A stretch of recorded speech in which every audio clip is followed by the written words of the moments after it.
After 60, your testosterone is already under attack. From your metabolism, from your sleep, from your stress levels. But here's what no one is telling you. The thing most men are blaming, it's probably not even on the list of real threats. Today, I'm going to show you exactly what is silently destroying your testosterone after 60, and what you can do about it starting this week. Stay with me, because the last section of this video could genuinely change how you age.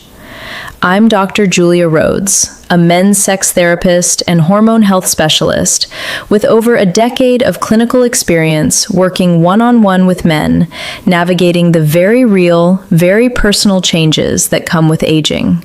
Declining libido, performance anxiety, energy crashes, and hormone shifts that no one prepares you for.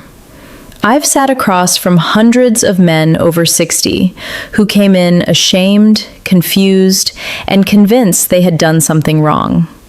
Most of them hadn't. They were just missing the right information, and that's exactly what this channel is built for. If you're new here, welcome. Hit that subscribe button right now, because every week I break down men's sexual health, testosterone, and performance with real science and zero shame. Your health deserves better than myths. Let's get into it. Let me be direct with you about something. When men over 60 search, "Does masturbation lower testosterone?" they're not just asking a biology question. They're asking something much deeper. They're asking, is my body failing me? Am I responsible for my own decline? Is this why I feel like less of myself? Because testosterone isn't just a hormone. For most men, it's tied to everything that feels like strength. Physically, sexually, mentally, emotionally. It's energy. It's confidence, it's drive, it's the feeling of being fully alive in your own body. And when that starts to fade, and it does fade for everyone, it feels like a personal failure. So when someone posts a video saying, "Frequent masturbation is draining your manhood," it lands hard. It gives a name to the fear. It offers a simple villain. And simple villains are very, very easy to sell. But you deserve more than a simple villain. You deserve the full picture. So let's start there. What actually happens to testosterone after 60? Here's the biology, clearly and without sugarcoating. Starting around age 30, testosterone begins a slow, steady decline, roughly 1 to 2% per year. By the time you reach 60, your levels may be 30 to 40% lower than they were in your 20s. That sounds alarming, but context matters enormously here. Lower does not automatically mean deficient. Many men over 60 have what would clinically be called lower testosterone, and yet they are strong, sexually active, energetic, mentally sharp, and thriving. The question is never just, what's my number? The question is, how is my body functioning? And is my decline natural, or is it accelerated by something I can control? That distinction is everything. Because natural hormonal aging is very different from lifestyle-accelerated hormonal collapse. One is biology, the other is something you can actually fight. And here's the uncomfortable truth most men never hear. A significant portion of the testosterone decline men experience after 60 is not inevitable. It's driven by modifiable lifestyle factors, things that, if addressed, can genuinely move the needle on your hormone health, even at 65, even at 70. But we'll get to that. First, let's answer the question you actually came here for. Does masturbation lower testosterone? The full science. Short answer? No, not in any meaningful or lasting way. But let me give you the long answer, because you deserve it. Here's what the research actually shows. After ejaculation, testosterone levels may shift slightly in the short term. Some studies show a brief dip, others show no change at all. A few even show a temporary rise. The key word in all of those findings is temporary. Within hours, testosterone returns to its baseline. There is no peer-reviewed, replicated scientific evidence demonstrating that masturbation causes chronic, long-term testosterone depletion. Not in young men, not in older men, not in any population studied. Now, you may have heard about a study showing that abstaining from ejaculation for around 7 days causes a temporary spike in testosterone, and that's partially true. One older study did find a short-term peak around day 7 of abstinence, but here's what that study's findings are consistently misrepresented to say. It did not show that masturbation permanently lowers testosterone. It showed a temporary fluctuation, and then levels normalized. Your body is not a tank of limited fluid. Testosterone is not a finite resource that drains every time you ejaculate. It is a hormone, produced continuously by your endocrine system, regulated by your brain, specifically by the hypothalamus and pituitary gland, through a sophisticated feedback loop. Your brain monitors circulating testosterone. When levels dip, it signals production to increase. When levels rise, it signals a slowdown. This is called the HPG axis, the hypothalamic pituitary gonadal axis, and it is remarkably good at maintaining balance, unless something disrupts it at the systemic level. Masturbation does not disrupt it systemically. Chronic sleep deprivation does. Metabolic disease does. Visceral obesity does. Sustained psychological stress does. Heavy alcohol use does. But a healthy sexual behavior that humans have engaged in across every culture throughout all of recorded history? No. So why do so many men feel worse after ejaculation? That's a fair question, and it has a real answer. After orgasm, your brain releases a surge of prolactin, a hormone associated with sexual satiation and relaxation. Dopamine temporarily drops from its peak. There's a natural refractory period, both physical and neurochemical. This is why men often feel sleepy, calm, or temporarily low energy after sex or masturbation. That experience is real, but it is not testosterone destruction. It is neurochemistry doing exactly what it's supposed to do. The myth feels true because the feeling is real, but the interpretation of that feeling is wrong. And in men over 60 who grew up with heavy cultural and moral messaging around sexuality, messaging that framed any sexual self-expression as weakness or excess, that temporary feeling of fatigue gets filtered through years of guilt and shame. The body says, "I'm relaxed." The conditioned mind says, "I've weakened myself." Physiology says otherwise.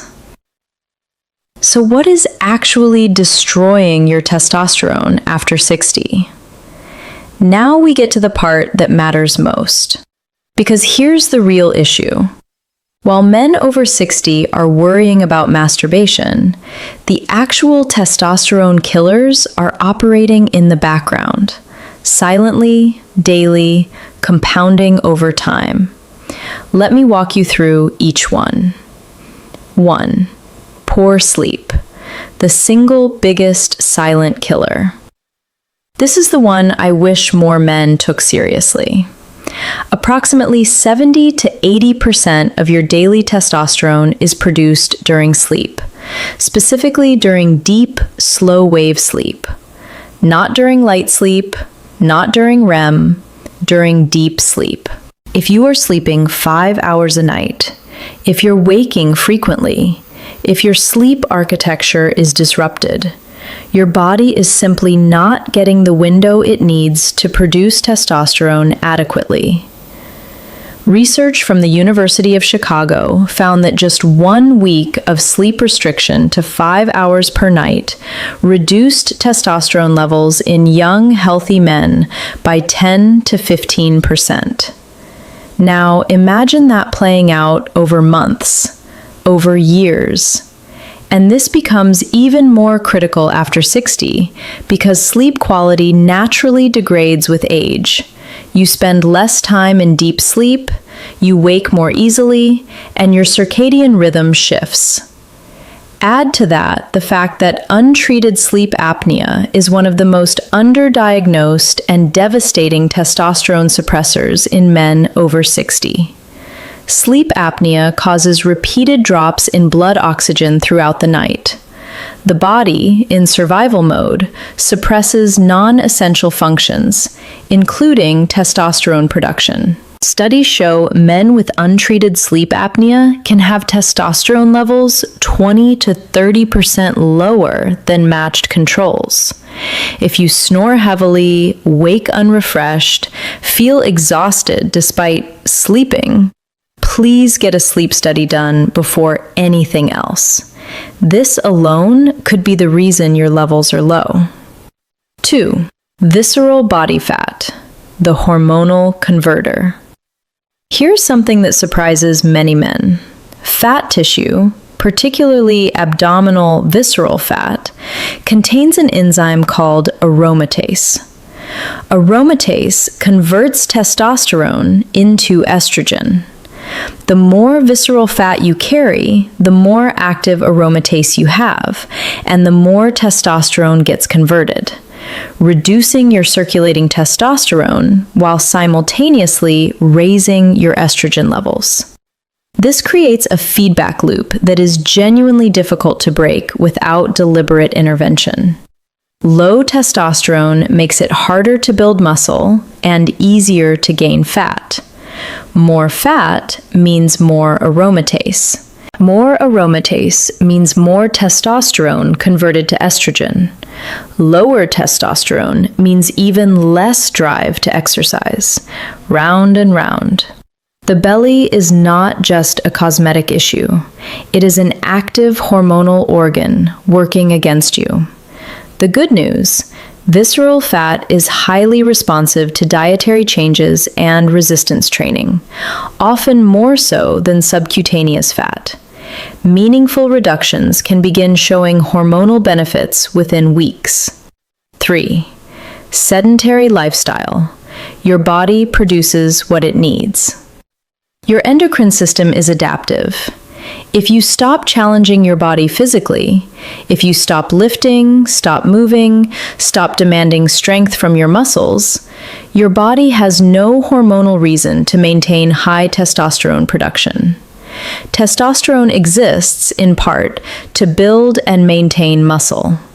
If you're not using muscle, your body interprets that as a signal that high testosterone isn't needed. Resistance training, lifting weights, body weight exercises, resistance bands, is one of the most well-documented natural testosterone stimulators available to men of any age.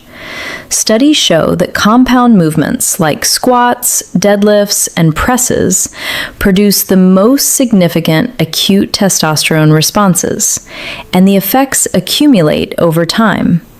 Men who maintain resistance training into their 60s and 70s consistently show better hormone profiles than sedentary peers of the same age. You don't need to become a bodybuilder.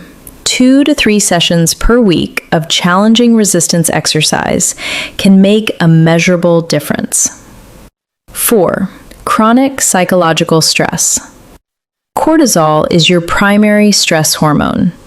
In acute, short-term situations, it's useful. It sharpens focus. It mobilizes energy. But when stress is chronic, financial pressure, health anxiety, relationship tension, unresolved grief, career uncertainty, cortisol remains elevated. And here is the direct biochemical conflict. Cortisol and testosterone are both produced from the same precursor molecule, pregnenolone.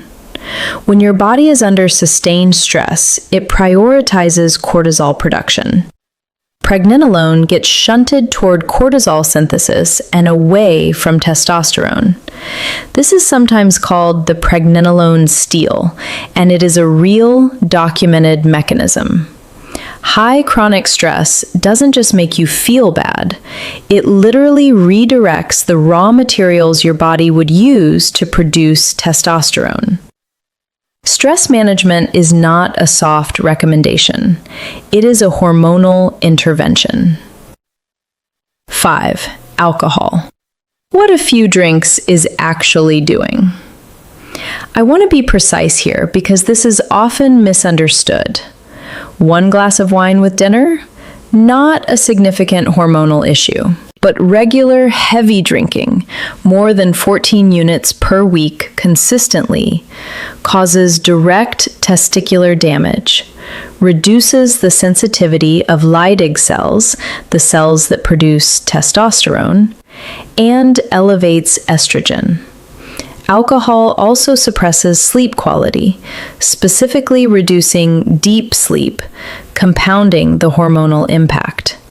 And in men over 60 whose liver function may already be slightly reduced, alcohol metabolism becomes less efficient, meaning its hormonal effects can be more pronounced and longer lasting.